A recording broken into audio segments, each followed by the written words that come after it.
All right, welcome back to this lecture series, and we'll move on to lecture number 6, I believe. So this is the AC electrical measurements and its application to electronic ceramics. In particular, I'll talk about some sensor applications and fuel cells. So, I start, as usual, I start with a couple of references if you want to know more about this technique. And I will use some figures and a schematic from this book, from Ross McDonald's book. And by the way, this is a good PhD dissertation. Actually, was written by a Bangladeshi in Marquette University in Milwaukee, Wisconsin. This is a very good reference to learn about this technique and how it can be applied to oxides. So in terms of outline, I'm going to go with the basics, fundamentals, and in particular, we'll talk about electrical circuit analysis and complex plane plot. And then I'll talk about application to electroceramics. And this impedance spectroscopy should not be viewed as a completely independent technique. It should be combined with microscopy for interpretation of materials type aspects. So a little bit of history. The concept of impedance was introduced back in 1880, and the corrosion community is one of the very first one to pick up this technique and apply for corrosion studies. And then application to electrolyte and electroceramics community came later, in the 1980s, and it has gained popularity in the electroceramics community.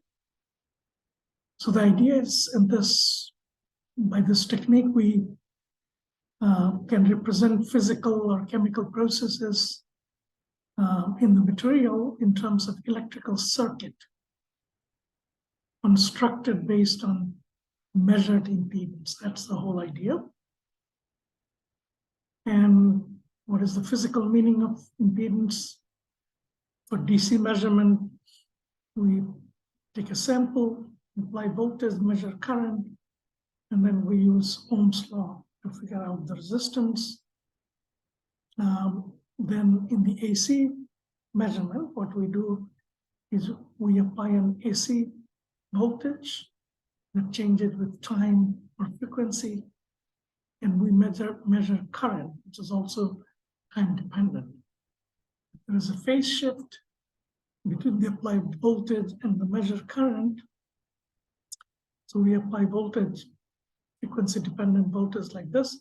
So this is the amplitude and this is the time dependent part where J is an imaginary quantity. And we measure this current also as a function of frequency that has an amplitude and a phase which is shifted from the phase of the voltage by an angle called theta. So this is a kind of a delay.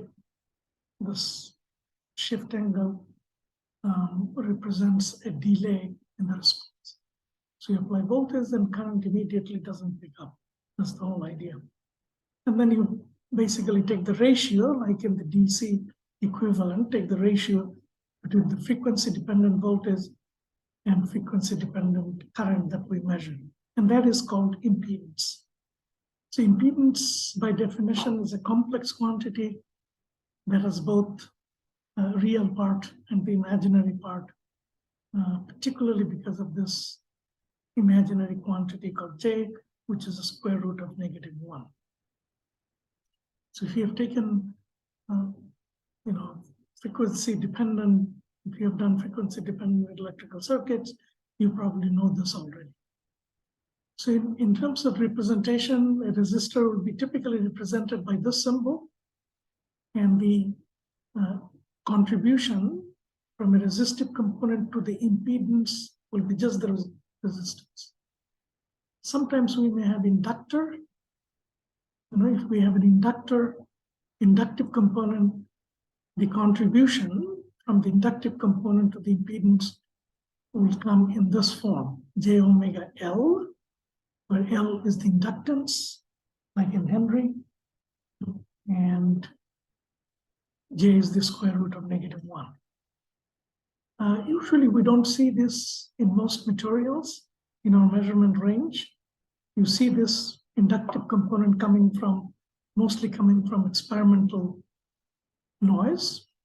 You have lead wires that are not parallel, and if they're sagging, for example, then you can get electromagnetic interference that will give you inductance. That's not the property of the sample. So we usually don't have to deal with this, but in a material like zinc oxide, for example, at very high frequency, you can get inductive behavior from the sample. And then capacitors will be represented by this symbol, and the contribution from a capacitive component to the impedance is given by 1 over j omega c. This can be derived, that I'm not going to go over. So if you take a series circuit, for example, series connection between a resistor and a capacitor, you know the contribution to the impedance from each of this element. So it's a series circuit, so the overall impedance, star means complex quantity, overall impedance is the series, add up the two contribution of the two impedance. If it's parallel, then you just apply parallel circuit. 1 over the impedance will be 1 over R, and then plus 1 over contribution from that, and 1 over that is j omega c.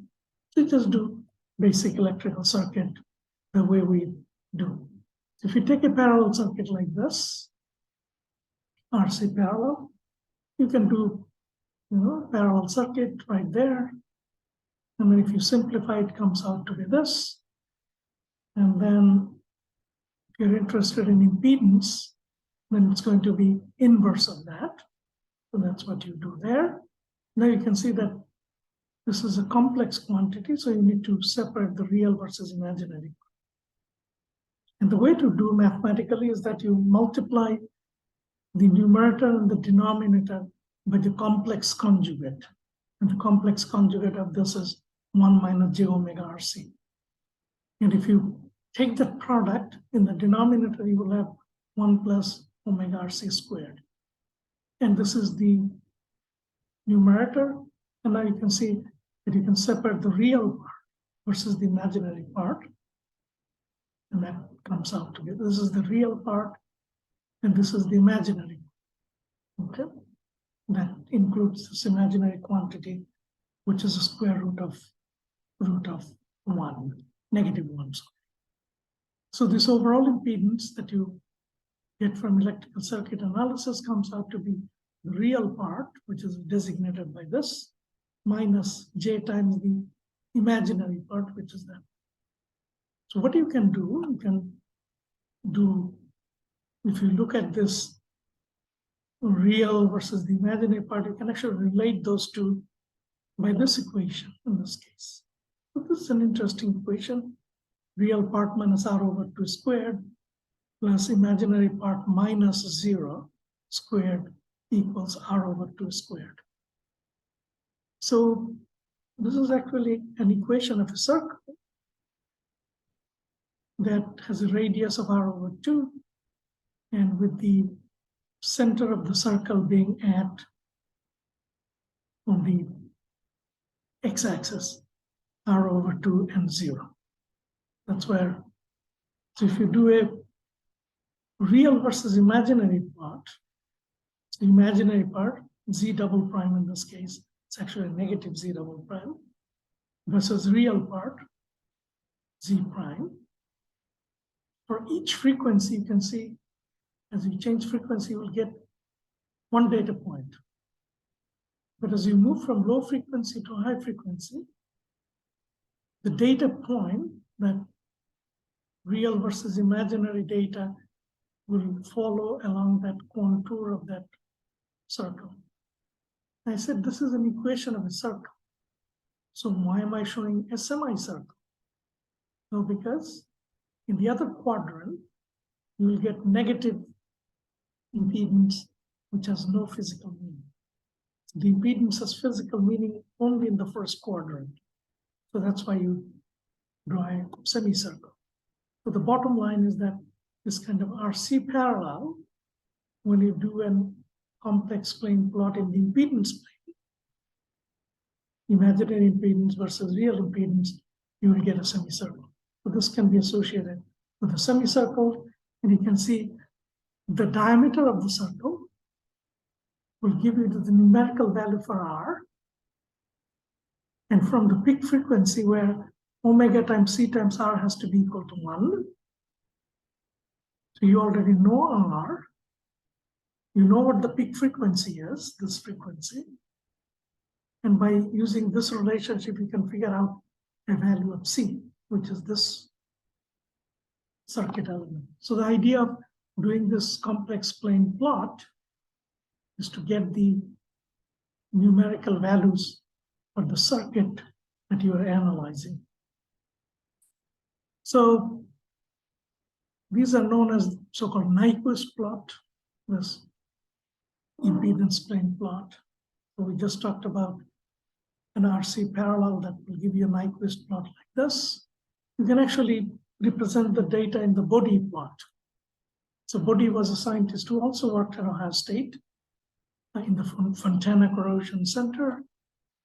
And if you do the modulus of this impedance value, this modulus is defined as square root of Z prime squared plus Z double prime squared. So if you add the square of the real part and the imaginary part and take the square root, that's how this quantity is defined. And then on the y-axis, logarithm of that quantity is plotted, and x-axis is logarithm of the frequency of the electric field.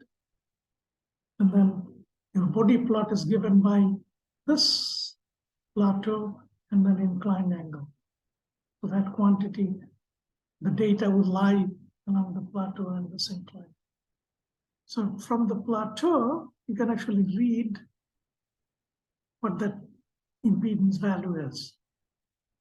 And if you take the linear part, slope part there, and extend it all the way and see where it intersects, and the intersection point should be equal to 1 over C. So from the intersection point, you can figure out the value of the C.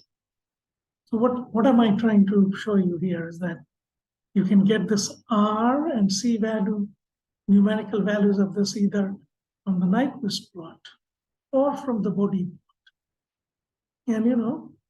And a good experimentalist would probably do both and make sure that R and C values that you're getting from this analysis as well as this analysis, they are practically the same. Now, although given the nature of the data, sometimes the data will fit better on the semicircle versus Boddy plot or the other way around. What I'm showing here also is that if you plot data, shift and angle of shift as a function of log frequency, the theta actually goes to a maximum. And this maximum frequency actually will coincide with the maximum frequency right there. So you can see these are complementary analysis. And this tau is a relaxation time that we deal with in this technique, which is the product of RC. And if you do the dimensional analysis, R is volt per amp, C is coulomb per volt, and then you will get coulomb per amp. And your amp is coulomb per time. So you basically get the dimension of tau as time. And this is really a relaxation time that represents the kinetics of the process. So in this case, this will be relaxation time for a process that sees this level of resistance moving through the material and this level of capacitive behavior. And this kind of relaxation time idea first came from the dielectric science community, where they look at the orientation of the polarization in a dielectric material as a function of time. So you apply electric field in a ferroelectric like barium titanate, and as soon as you apply electric field, there is some instantaneous orientation of the dipoles along the field. And then it takes some time for the rest of the dipoles to orient and give you the saturation polarization, where all the dipoles are now aligned along the direction of the applied electric field.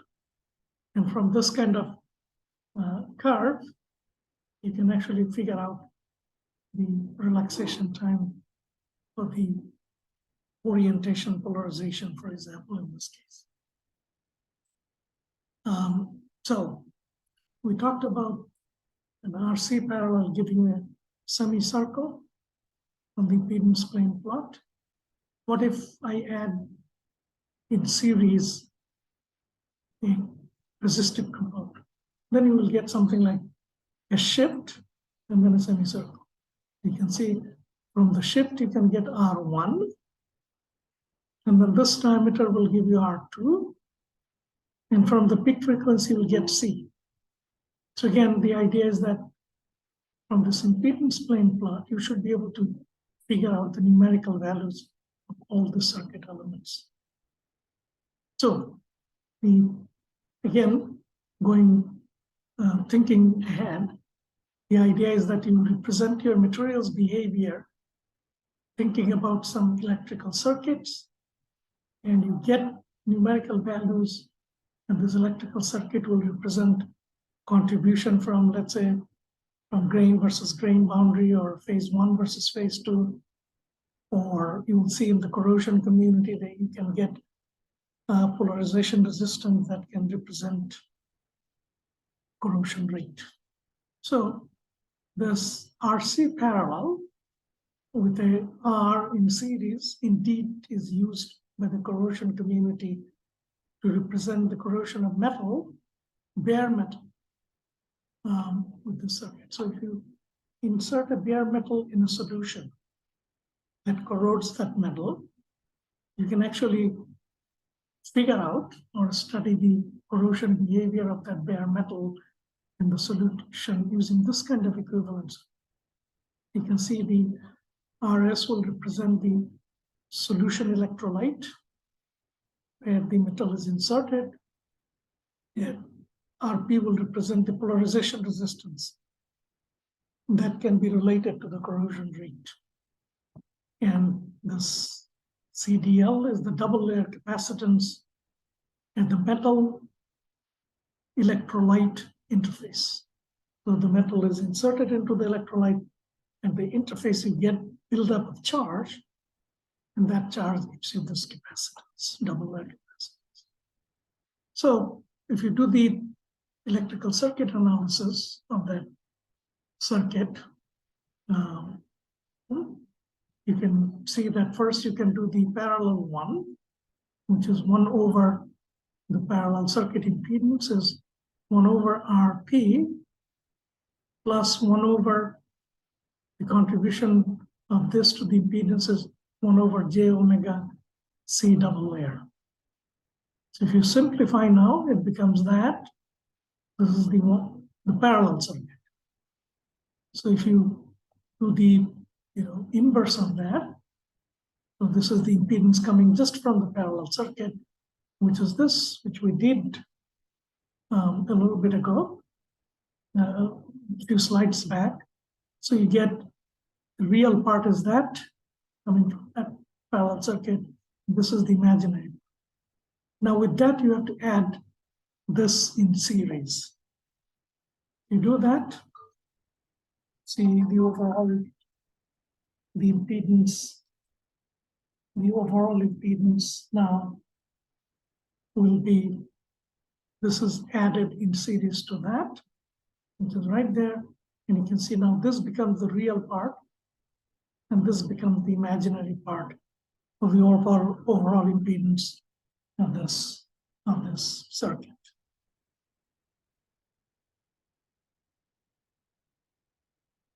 Okay, so that's the circuit analysis. Now you have to, so this can be represented as the real part minus J times the imaginary part. So that's the real part, and that's the imaginary.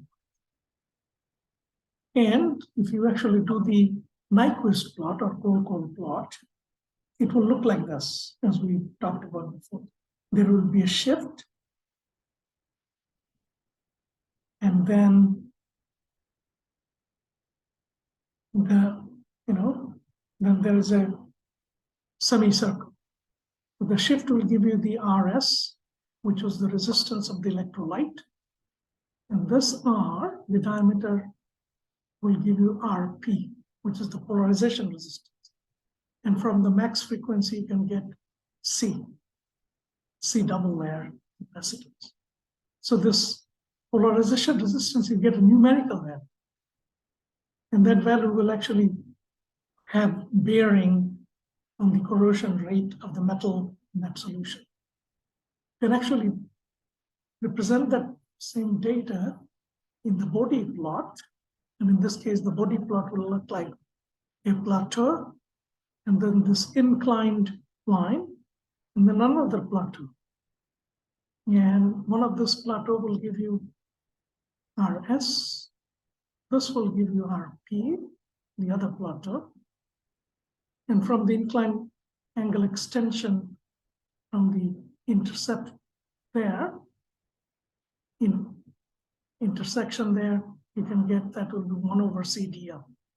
So you can get values of the circuit elements from either the Nyquist plot or the body plot.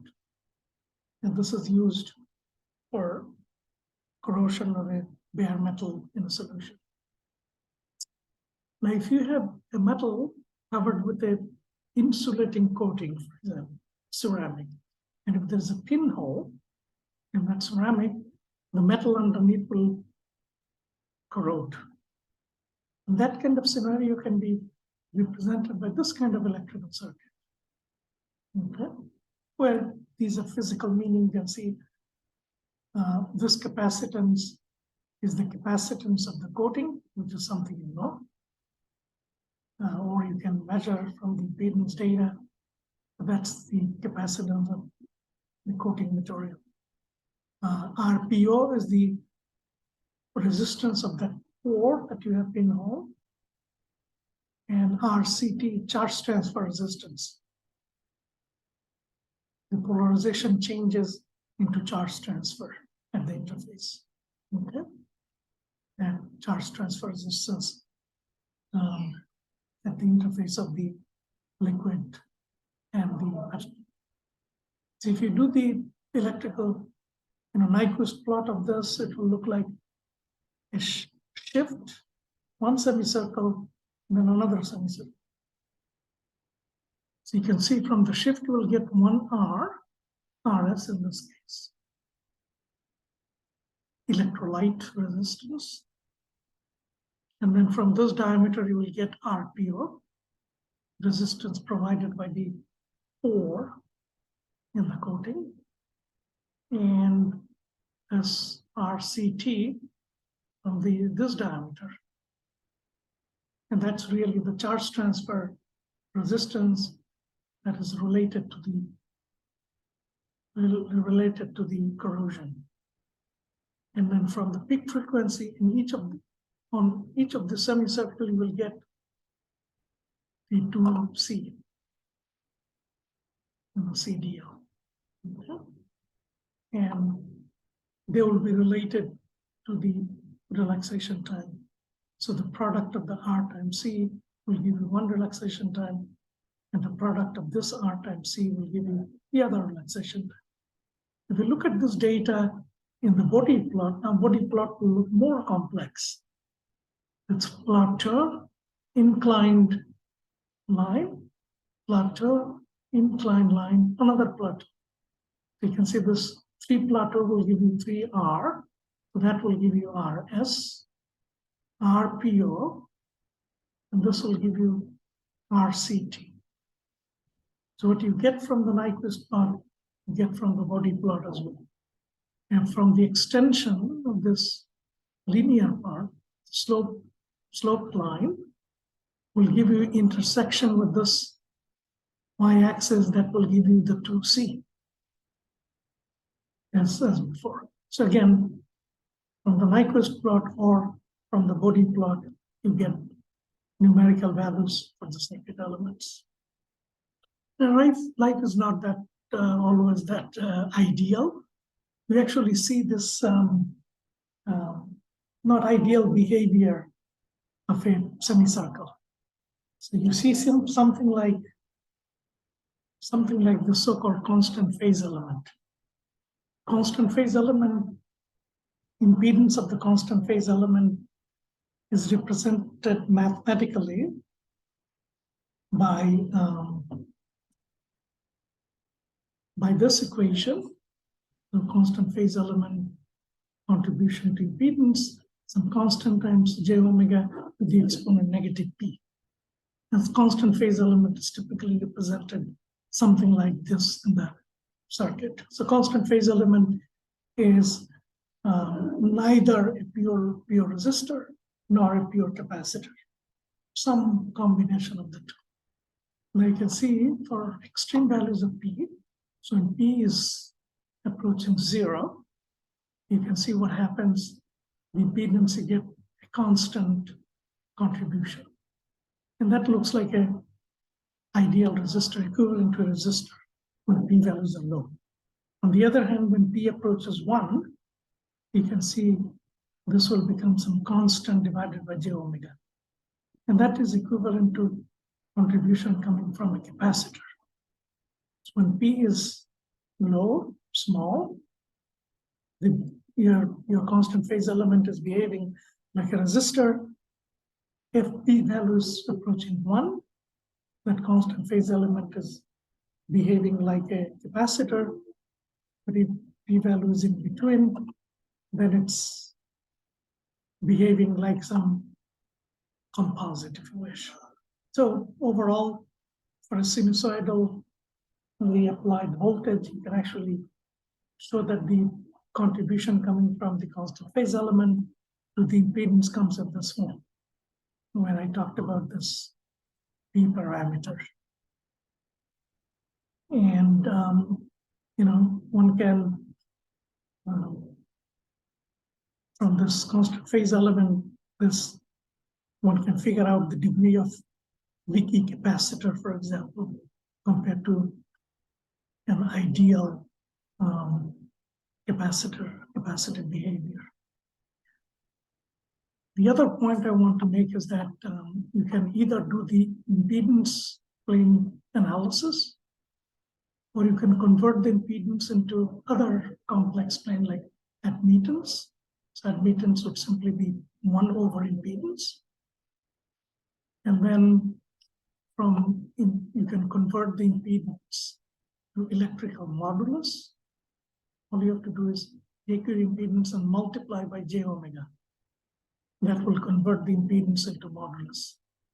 Or you can take admittance, for example, and multiply it by 1 over j omega, and that will give you the complex capacitance.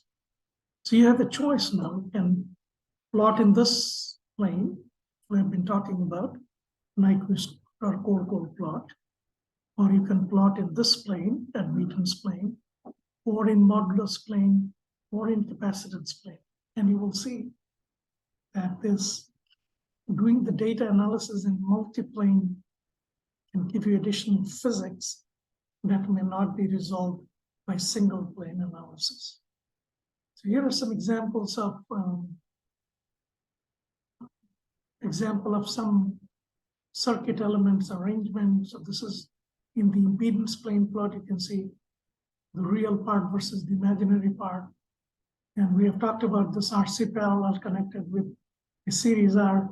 You get a shifted semicircle. On the other hand, in the admittance plane, if you have shifted semicircle, something like this, in the admittance plane plot, real part of admittance, imaginary admittance, look at the rearrangement of the circuit elements. Here the resistive component, here's the capacitive component, completely different. And keep going.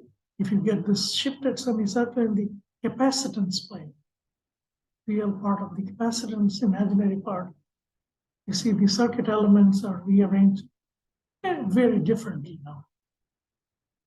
And, you know, and then if you get this in the modulus plane now, the circuit elements are very different. So what I'm showing here is that you have to pay attention. That is, are you getting what kind of semicircle? Is it shifted, non-shifted, multiple, getting in which plane? And that will help you interpret data. Here's an important point I want to make. So if you do the data analysis, do the impedance plane plot of these three circuits, you can fit any of the circuit to the experimental data. This will fit the data, that will fit the same data, and this will fit the same data. These are called different models, White Bloom, Maxwell model, and Adler model. So the question is, which one should I be using? And this is where the physics and the material science would come in. So, for example, if you use this one for a polycrystalline ceramics, you can show that this can be represent the RC parallel for transport in your average grain.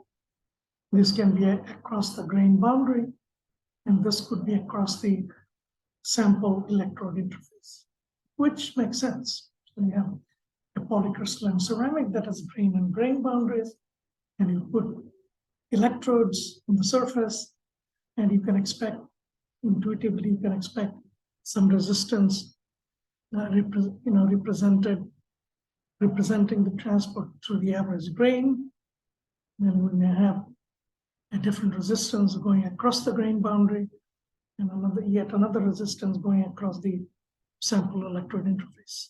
So if you have that scenario in mind, physical picture, then you may actually propose that model and fit your data using that model. But if you didn't know anything about the material, and some of the software comes with the circuit bank, you can actually go to the circuit bank and pick equivalent circuit and fit the data. So if you use this one, it will fit the same data. Or if you use this one, it will again fit the same data. So if you don't know anything about the material, this becomes like a black box because the choice of circuit is not unique. And then if you rationalize this one for your material, then there is a way to verify. For example, you can change the grain versus grain boundary microstructure by sintering longer. You can grow larger grain, and you can increase the number of grain boundaries. So you should see impact on the grain boundary semicircle. Or you can change the electrode material, go from gold to platinum to silver, and see whether this one is being impacted, so that you confirm that indeed that one represents the electrode sample interface. So that's where the material science comes in. So remember this, that the choice of the circuit is not unique.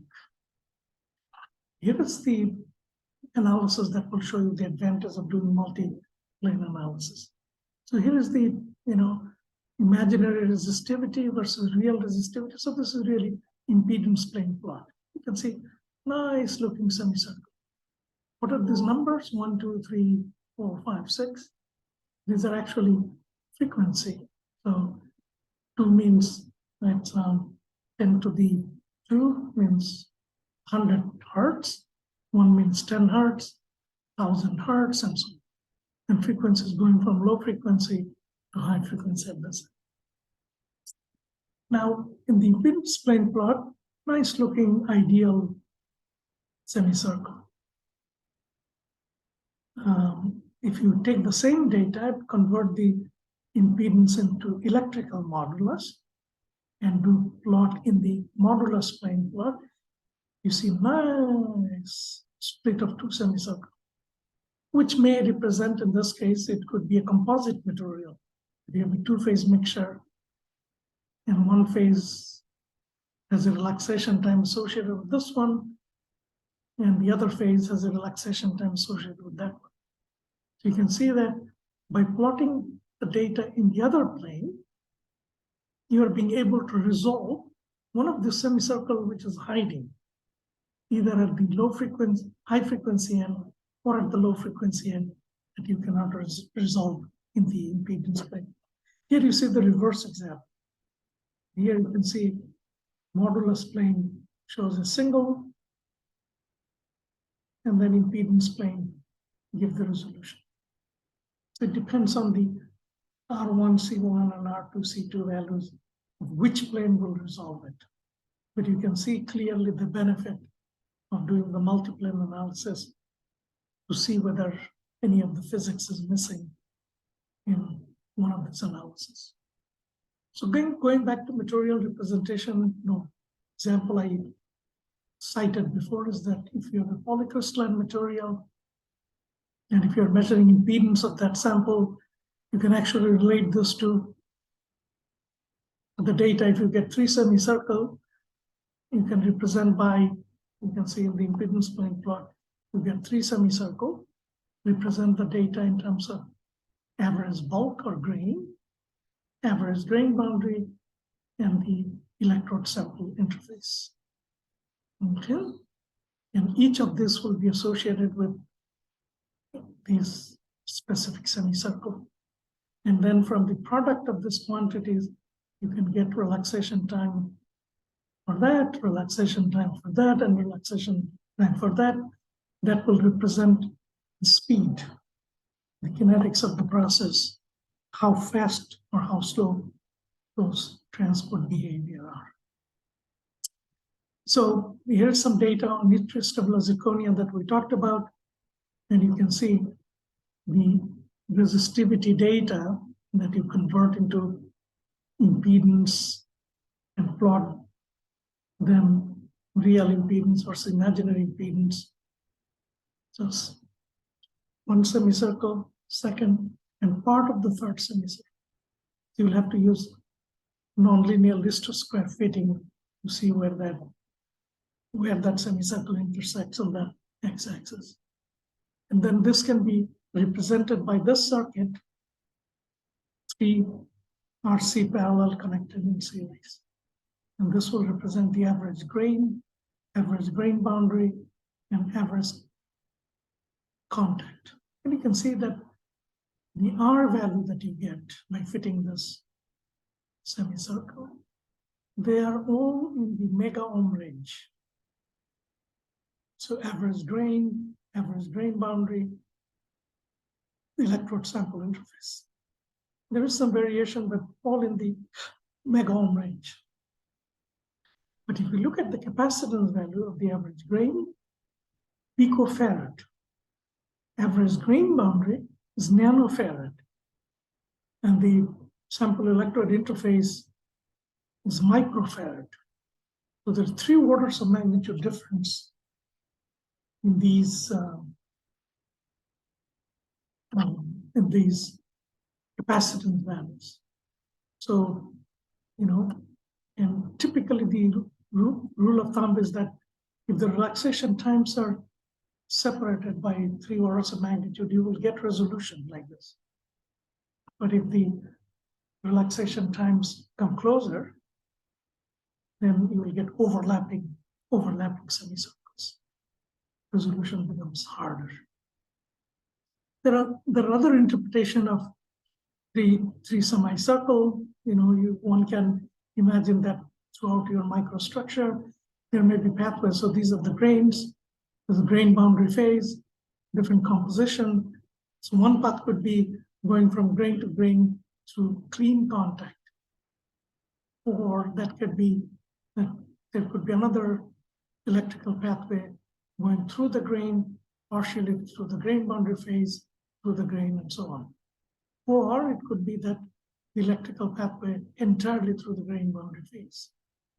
And if this, obviously these paths are connected in parallel, so you will get semicircle either in the admittance plane or in the capacitance plane.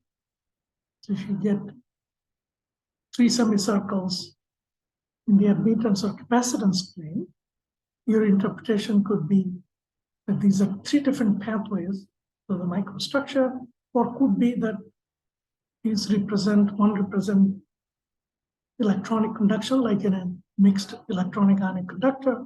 One could be electron hole, the other could be ionic motion. So there are different interpretations that you can propose.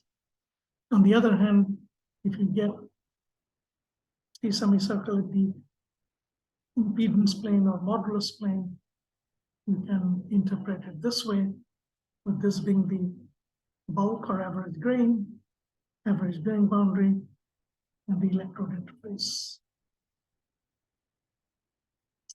With that, let me move on to the other point I want to make, an important point, that we should not be using this as a black box.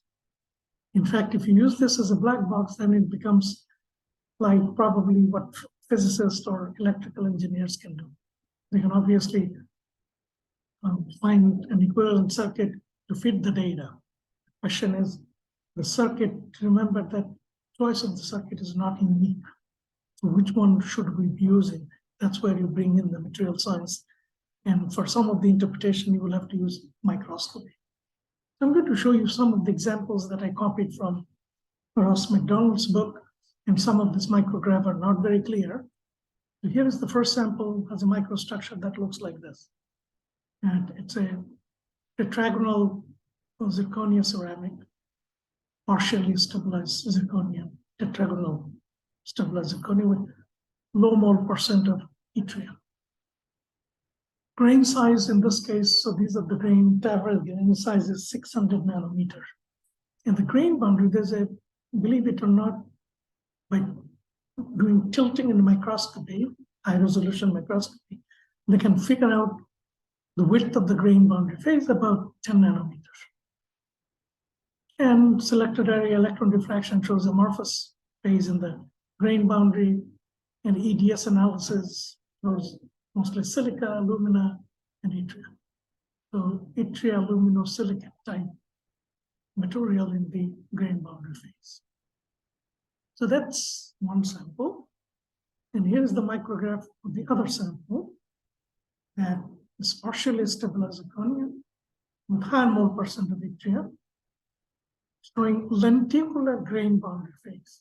So here's a grain, here's a neighboring grain, and you can see that there's lenticular discontinuous grain boundary phase. These are the grain boundary phases, and the assumption is that there's more or less clean contact here, and then there's substantial grain boundary phase. So for oxygen ion transport from grain from the left to the right, there will be the ionic transport will be partially blocked by this reticular phase. And you will see that this kind of percentage of blockage can be estimated based on electrical measurement or impedance measurement. So these are the 2 different microstructure of 2 different samples. And if you look at the impedance data from those 2 samples, this is the first one where you have a well-defined 10 nanometer grain boundary phase separating, you can see the 3 semicircles, grain boundary, and electron, part of it. Here also, for the second sample, where you have lenticular grain boundary, and part of the electrode semicircle. We can see that if you compare the 2, there's a dramatic difference between the grain boundary behavior. So in the first sample, where the grains were separated by 10 nanometer grain boundary phase, at a huge grain boundary resistance. So that's the magnitude of the resistance provided by the grain boundary phase. Whereas in the second sample, that effect was substantially diminished because there is clean contact, which is not going to provide much resistance. So, grain boundary is going to be partially blocking the transport of oxygen. And you can actually, I'll show you that you can estimate the fraction of that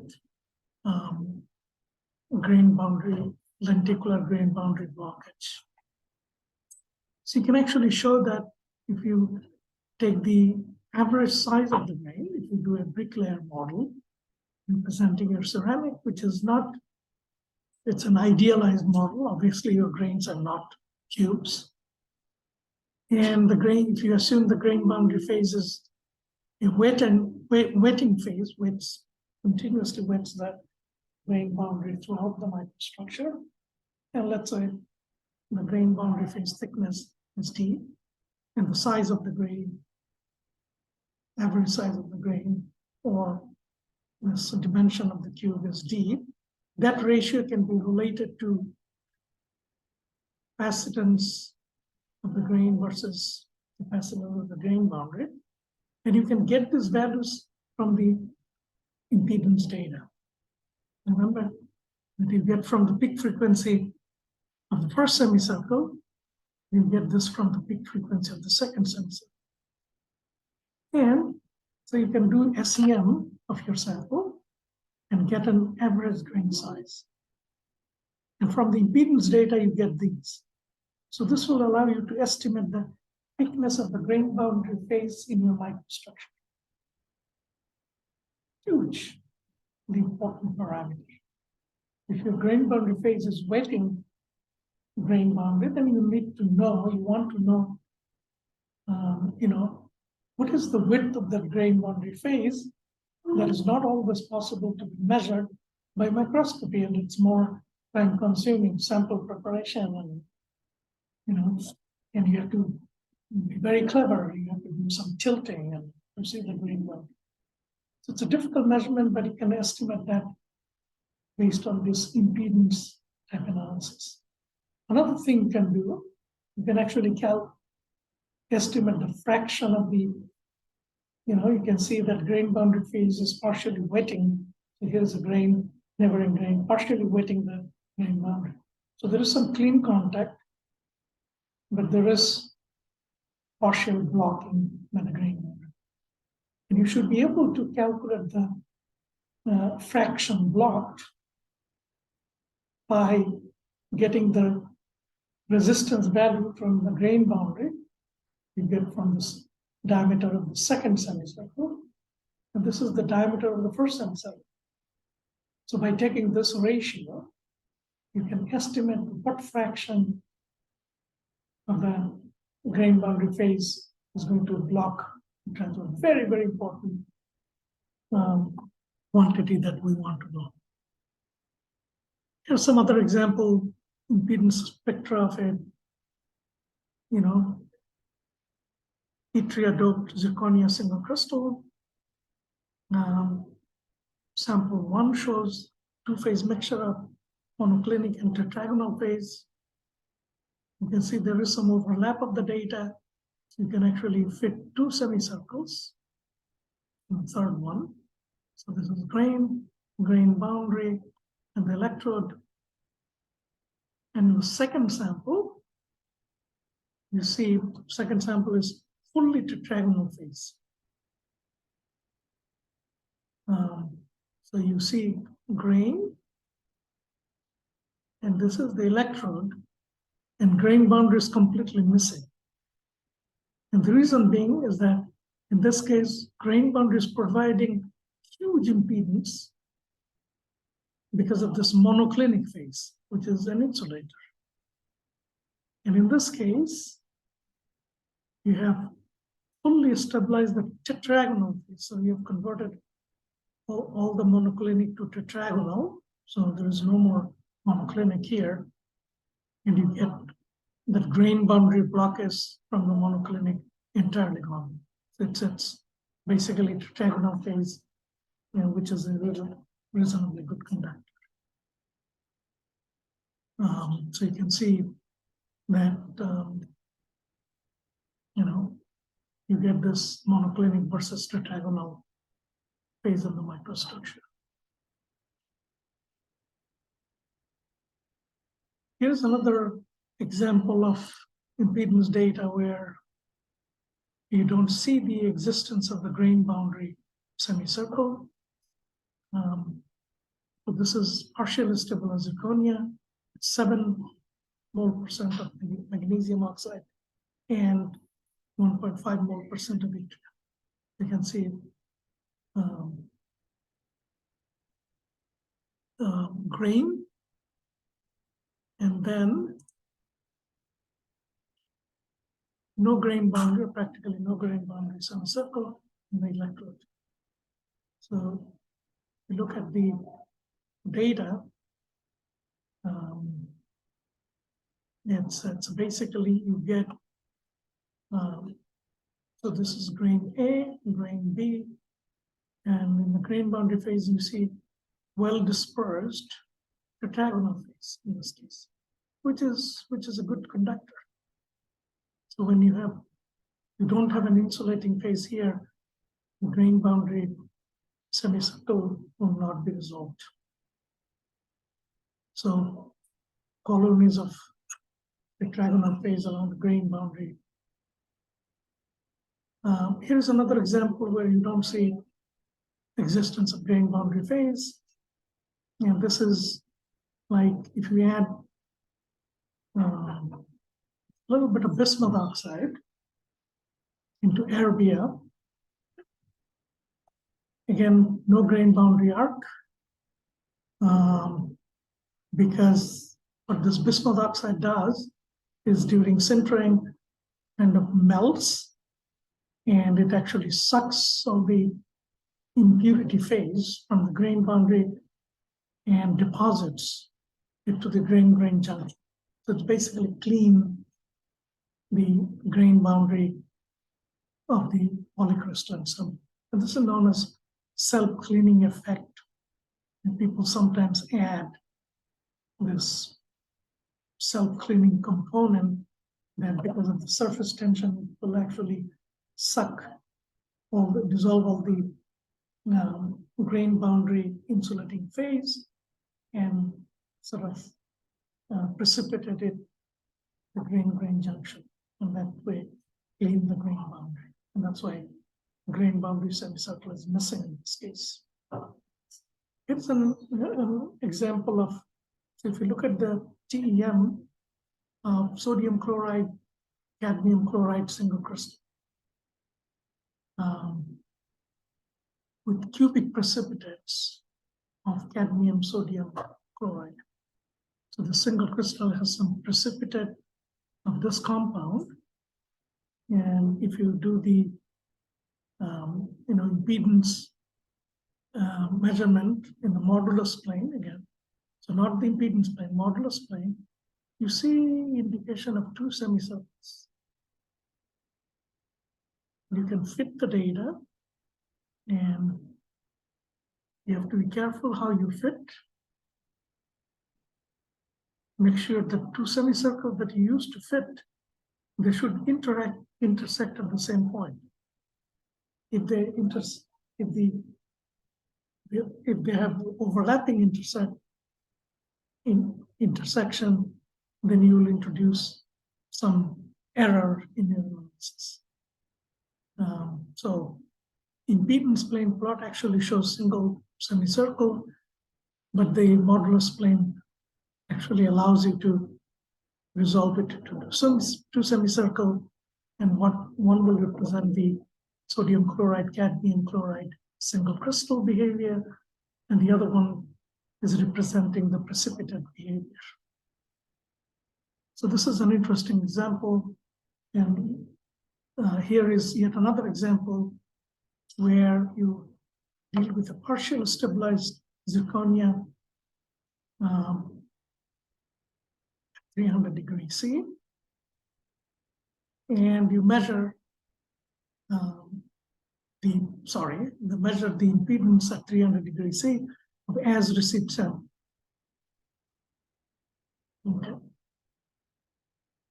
And it shows grain boundary, electrode.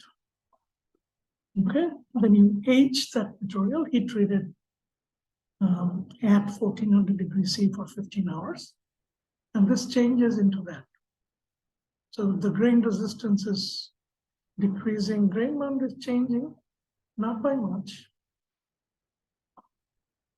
Dramatic change in the grain. And then you age it longer at the same temperature.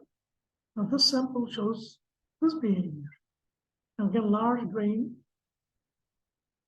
Again, grain boundary changing, but not much. And then electrode. So you can see in this case, you're getting dramatic change in the grain component of the impedance. What is the reason for that? So if you actually plot the resistivity calculated from the grain and grain boundary, you'll see that, as received sample has large resistivity, and the resistivity goes down. And then I'm not showing you the in-between aged samples. Resistivity doesn't change much. And then beyond certain aging time, it goes back up again like here. Well, the grain boundary, changes, not but as dramatic as the grain interior. So it starts high, goes down, remains constant, and goes back up again. The grain boundary is not that doing the dramatic. Asphalt sample is very low in tetragonal phase. It's mostly monoclinic, and so the resistance is large. And then initial aging raises volume percent of the tetragonal phase. So you age it, heat treat it, and then you convert monoclinic to tetragonal, and that fraction goes up, volume fraction goes up.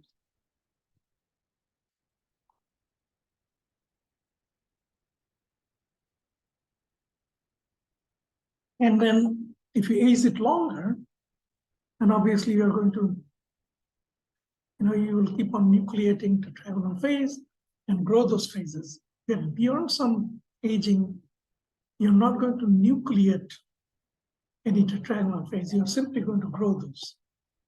And that's why the resistance remains constant during those periods where you're not nucleating new tetragonal phase, and you're simply growing those. So it remains constant. And then from further aging, you actually precipitate out the tetragonal phase. So,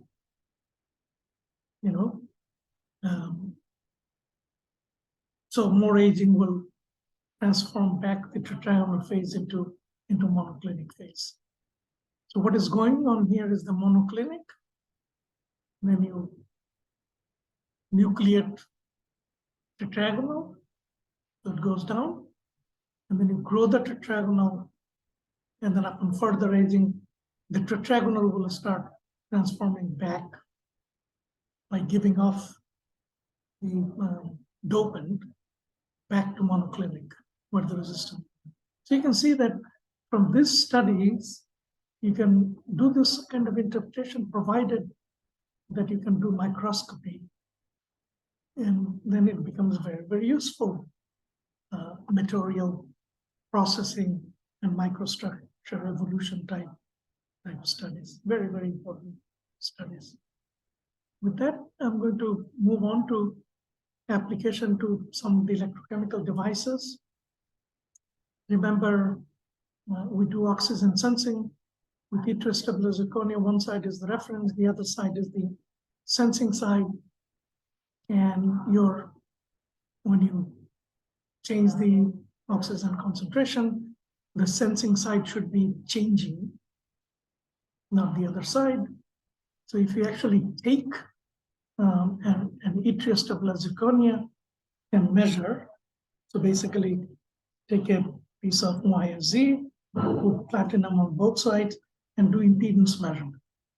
You can do impedance measurement as a function of oxygen concentration. So this is air, and this is diluted air, you can see. And then, this is how the data looks like, but your grain and grain boundary is actually hiding there at high frequency. So you can resolve that by doing this plot where you show the grain boundary, and the electrode. And you can see with change in the oxygen concentration, your sample conductivity, which is represented by grain and grain boundary, is not changing. And that's what yttria stabilized zirconia should do. And when you change PO2, the conductivity of yttria stabilized zirconia doesn't change, but it is the electrode that is changing. And the oxygen reduction reaction is happening on the electrode. So when you change the oxygen concentration, that semicircle is changing. The next example I show is from the fuel cell. And in fuel cell community, people use yttria stabilized zirconia as the electrolyte, and they use this lanthanum, strontium, cobalt oxide, perovskite material as cathode material. So to study this cathode behavior, whether oxygen reduction reaction is happening on that cathode, you can do impedance measurement. So basically, take YSZ and paintbrush a layer of that cathode material on both sides, and then do the impedance measurement. And you can see the impedance data is being shown here, where, this is at 1 atmosphere, oxygen, 0.5 atmosphere, 0.21 atmosphere, 0.1 atmosphere, and so on, 0.05 atmosphere, at 675 degrees C. And you can see the grain and grain boundary part, which is hiding right there, is not showing any dramatic change. But the electrode, what is happening on that LSCO is changing as you change oxygen. And that's what it's supposed to be doing. So you can see that this material indeed acts like an electrode where oxygen reduction reaction is happening. Here is some data on one of the sensors that we talked about. Remember that CO2 sensor where we use lithium-ion conductor with lithium carbonate as the sensing electrode. And you can actually test whether lithium carbonate is a good choice or not. So you can just do the impedance measurement, take your sample, put 2 gold pads, and then you put lithium carbonate paintbrush, and then do the impedance measurement. And you can see you can do impedance measurement as a function of CO2 gas, both on the ppm level and percent level. And you can clearly see that the sample, lithium electrolyte, is not changing as you change CO2. It is the electrode semicircle is actually changing as you change CO2. So clearly, your CO2 is doing chemical reaction on that electrode that is represented by the change in the electrode impedance, not the electrolyte impedance. That indeed is a good sensing material, CO2. You can do other type of circuit model in another device that I didn't talk about, and I'm not going to go over this one in this lecture. But if you take my conducting ceramics class that I'll start teaching from July 3, we'll talk about this in that class. I don't want to bore you too much. This is an application of mixed ionic electronic conductor also. Okay, let me move on to the last example in this series. Remember that intragranular type sensor, the semiconductive oxide type sensor, where you create this back-to-back Schottky barrier at the electron depleted layer. And this electron depleted layer is really acting like sensing. When you react CO with that surface absorbed oxygen, you produce CO2, but in the process you donate an electron back. And that donation of the electron should shrink the width of this intragranular layer. And the shift or decrease in the width can be represented in terms of change in capacitance of that intragranular component. So you can study this by this impedance type analysis. So make your sensor, heat treat it, and then measure. We talked about this mechanism here before, so I'm not going to go over this, but I'm going to show you some data. So you measure the impedance of this coating now as a function of CO. This is at a given value of C, let's say 500 ppm. And you can see the data, imaginary impedance was a real impedance. The data looks like one semicircle is another semicircle. There's a little bit of uncertainty, but nonetheless, you can see series connection of two semicircles. So you can associate one of these, this one with the bulk, and this one with the interface. And then associated with each of these, you can remember get a R value associated with the grain of the bulk. And from the peak frequency, you can get a C value associated with this component. Similarly, from the second semicircle, by nonlinear least square fitting, that may introduce a little bit of error, but you should be able to get an R associated with this component. And from the peak frequency, you should be able to get a C value associated with this. If you take those C values now, in fact, if you take the C value from this semicircle and plot as a function of carbon monoxide, you'll basically see that C value doesn't change much for this component. But for this component, the C value that you get from the analysis of the second semicircle, you can see as you increase CO concentration, capacitance value associated with the intragranular component increases drastically. And that represents the fact that when you increase CO and more CO, that CO is reacting and donating electron back to this layer. So the layer should be shrinking as you increase CO. And the shrinking of the width of the dielectric is representing the increase in the capacitance associated with that component. So this is really an eye-opener when we published this article, that what chemists knew this mechanism all along, but then had no way either to visualize this or to confirm this by some technique. And clearly your impedance analysis can give you that, that angle.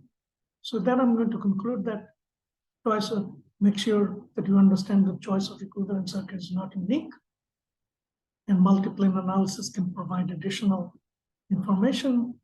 Do not use this as a black box. Your impedance, spectroscopy analysis should be combined with microscopy and other measurements so that you can use this as a powerful tool to model electronic ceramic material. With that, I'm done, and I will see you in the next lecture.